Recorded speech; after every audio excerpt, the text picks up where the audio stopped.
Hey everyone, it is Brigie from Boujee, Texas Barbecue, and today we're making a Cajun-inspired surf and turf.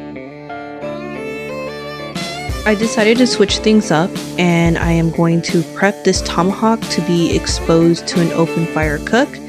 In order for me to do this, I am going to be using the Oklahoma Joe's Firecraft barrel. I'm going to drill a hole, and then I'm going to hang it on a butcher hook right over an open fire. This part is a little bit tedious, but just drill, apply some pressure, and it should go right through. I was aiming for the middle, but as you can see I missed, but it should be just fine. Now we're just going to insert this butcher hook that I'm going to regret doing later, and you'll see why.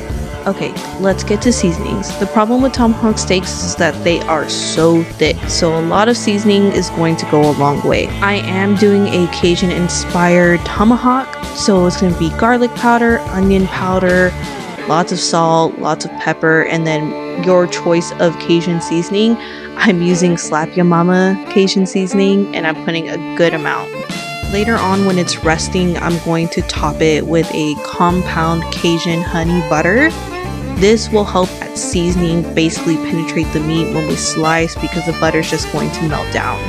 And while we are prepping our steak, it is a pretty hot day in Texas, so it is going down to room temperature. But as you can see, I am seasoning every inch of the steak while our Firecraft barrel is heating up.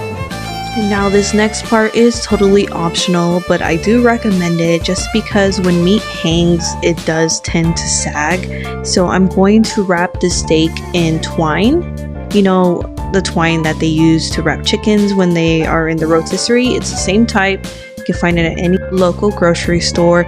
And this is just to help the steak keep warm while it's cooking.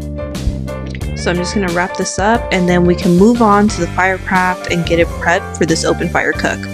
My goal temperature is to be 250 degrees, but because it is an open fire grill, it tends to lose heat faster.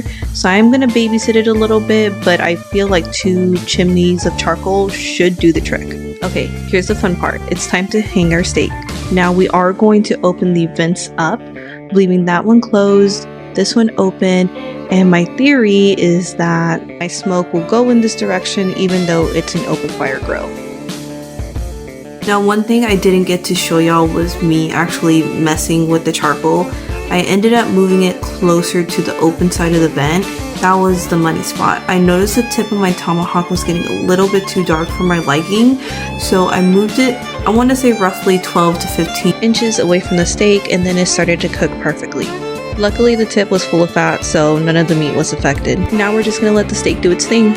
I really hate excluding scenes from my videos, but unfortunately my equipment got too hot, so I did have to let it cool down. But now we're going to prep our crab stuffed Cajun shrimp. Clean and devein the shrimp, and then we can get to seasoning. We're gonna add some Cajun seasoning, lemon pepper, and of course, you know we have to add Old Bay seasoning. Not too much, we don't want to over salt the shrimp. Give it a good mix, and now it's time to butterfly the shrimp. Now please be careful, but what you're going to want to do is guide your knife through the deveined line. You're going to cut almost all the way through, just like that.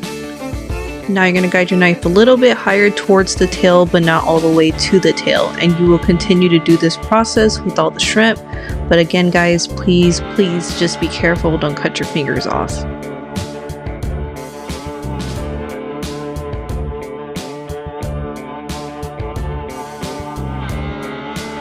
Once you're done butterflying the shrimp, you're going to actually throw them back into the bowl and just give them another good mix, and then we can begin our crab stuffing. So you're going to add some mayo, some mustard, a little bit of hot sauce, a squeeze of some lemon juice, some fresh garlic, parsley, Ritz crackers, more Cajun seasoning, Old Bay seasoning, garlic powder, onion powder, and some pepper, and you're going to give it a good whisk. Next, we're going to add our crab, but the full ingredient list will be down below, and just trust the process, guys. I know this doesn't look like a lot, but we don't want a sloppy crab stuffing. Let's just say that. And then you're just going to fold the crab into the mixture, trying not to break up the crab pieces. Try your best. I know it's kind of hard, but just try and fold it in. So next we are going to get a greased cast iron and we're going to stuff our shrimp. So what you're going to want to do, you're going to want to fold about 1/4 size of the crab stuffing into a ball, so compare it to 1/4. And then you're going to place it on the shrimp, and basically the tail end of the shrimp is going to hold it in place. And just a pro tip, if you want to refrigerate your crab for maybe like 10-15 minutes, it rolls a lot better and it's easier to work with.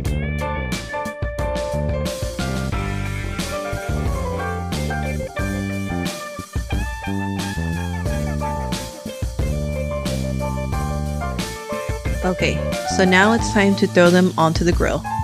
This should take roughly 10 to 13 minutes or until the crab is fully cooked. But to make sure it gets fully cooked, we're going to go ahead and cover this.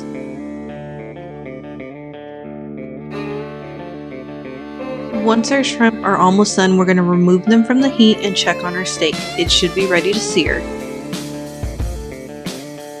And sure enough, it is. So we're going to remove our steak from the heat.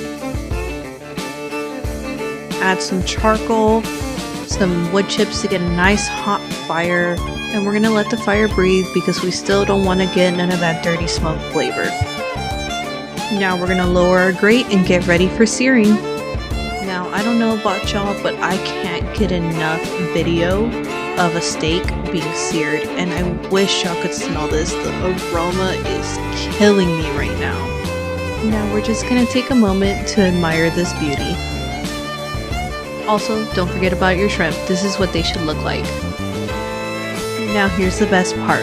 We get to slice open this beauty. And as you can see, I did add that compound butter while it was resting. The full ingredient list will be down below. Now my internal temp was for a medium rare to medium steak. I didn't know how it was going to cook being an open fire, but as you can see, it's nice and pink in the middle. And let me just say this, it felt like butter when I was slicing. Well, this pretty much wraps up this video. I do just want to note that I think the Oklahoma Joe's Firecraft Barrel is a real underrated grill. It's perfect for hot and fast cooks, and if you want to damper in the world of open fire cooking. I hope y'all enjoyed this video. Till next time guys, enjoy. Also, don't forget to like and subscribe.